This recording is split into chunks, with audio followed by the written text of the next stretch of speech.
Welcome back, everyone, to another Deep Dives. I'm Hari, And I'm Kimi. and today we're going underwater.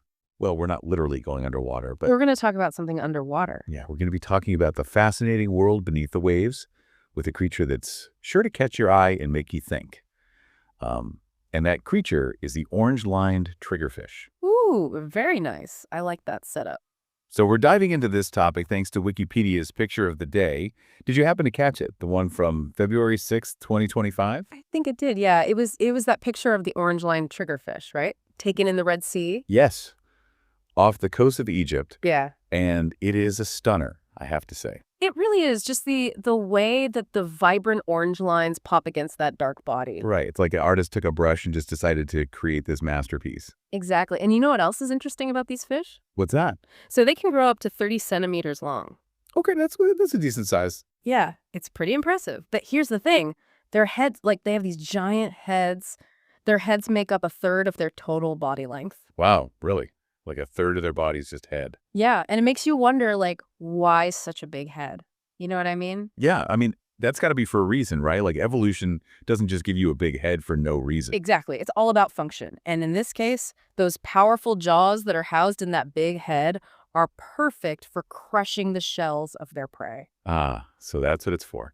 It's all about the food. It's all about the food. And speaking of food, this brings us to the really important part, the crucial role they play in maintaining the health of coral reefs. Okay, so I think we need to dive a little deeper into that.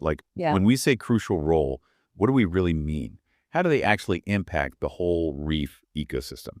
All right, so to understand this, let's talk about something called top-down control. Top-down control, okay. Yeah, so imagine an ecosystem. It's like a Jenga tower, right?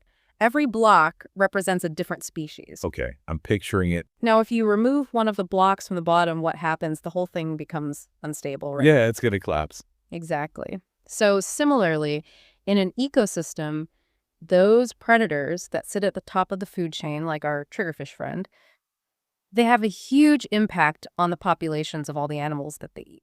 Ah, I see. So they're keeping things in check. Exactly. They're the guardians of balance. I like that the guardians of balance. And one of their favorite things to munch on are sea urchins. Sea urchins, okay. Yeah, and sea urchins can actually be a bit of a problem if their population gets out of control. Really? I always thought they were kind of cute. They are cute, but they're also voracious grazers. They love to eat algae.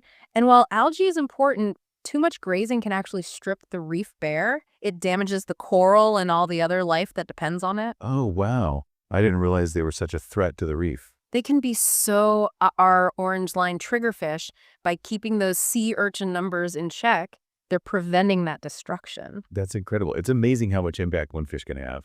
Right. It's all about those connections. Yeah, it really makes you think, but what happens if those connections get broken? What if something happens and the population of these triggerfish starts to decline? That's a big question, and it's something we need to be concerned about.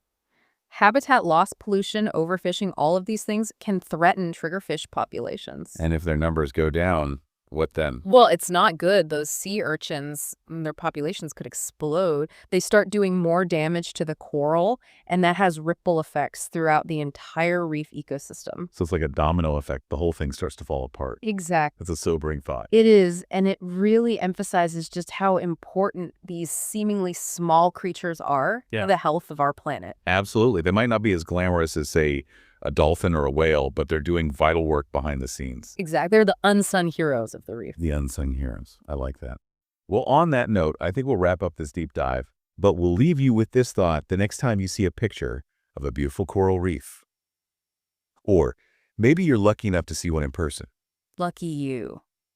Remember those unsung heroes like the orange-lined triggerfish, working hard to keep that ecosystem thriving. It's a reminder that we're all connected and we all have a role to play in protecting our planet. Until next time, keep exploring, keep learning, and stay curious. Bye, everyone.